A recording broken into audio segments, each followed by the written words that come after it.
2025 നീ ഒരു റെസൊല്യൂഷൻ എടുക്കണം. B A good leader. അല്ലല്ല, കോ ലീഡർ. അണ്ണ ഒരു മാസം അണ്ണ ഇന്നേക്ക് ഒരു മാസം കഴിഞ്ഞിട്ട് ചോദിച്ചു നോക്കാം അമ്മമാരടുത്ത്. അണ്ണ ചോദിച്ചു നോക്കി സമയം തരാനാണ് വന്നത്. ഇന്നേക്ക് ഒരു മാസം കഴിയുമ്പോഴും ഞാൻ ഇവരോട് ചോദിക്കും. ഇതേ അഭിപ്രായം ആണെങ്കിൽ ഞാൻ അന്നേരം സംസാരിക്കാം. എന്നാലും അണ്ണന്റെ മനസ്സിലുള്ള കാണുമല്ല മൂന്നാമത്തെ ആള് ആരാടാ? ഇപ്പൊ അണ്ണ മത്സരം പോടാ കാര്യം സംസാരിച്ചോളാം. ഒരു അർജന്റ് കാര്യം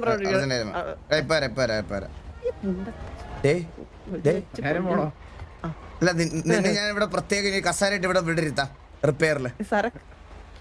അയ്യോ ഇത് അയ്യോ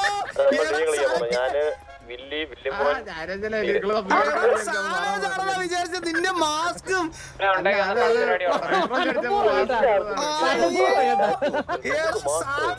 വിചാരിച്ച ഞാൻ മയിര് ഇന്നലെ സാവേജിന്റെ കൂടെ ആയിരുന്നു ഫുൾ ടൈം. അല്ല, നിന്റെ ശബ്ദം കേട്ടിട്ട് പെട്ടെന്ന് എനിക്ക് മനസ്സിലായി ഞാൻ ഇന്നലെ സാവേജിന്റെ കൂടെ ആയിരുന്നു കേട്ടാ. സാവേജ് മാസ്ക് ഒക്കെ വെച്ച് ഹെൽമെറ്റ് ഒക്കെ വെച്ച് ഈ കണ്ണാടി വെച്ച് എന്റെ കൂടെ വന്നിരുന്നത്. എനിക്കറിയാം, അല്ലെങ്കിൽ വാസവണ്ണ സരക്കനെ വിളിക്കുമല്ലോ. എനിക്ക് മനസ്സിലായില്ല മയിര്.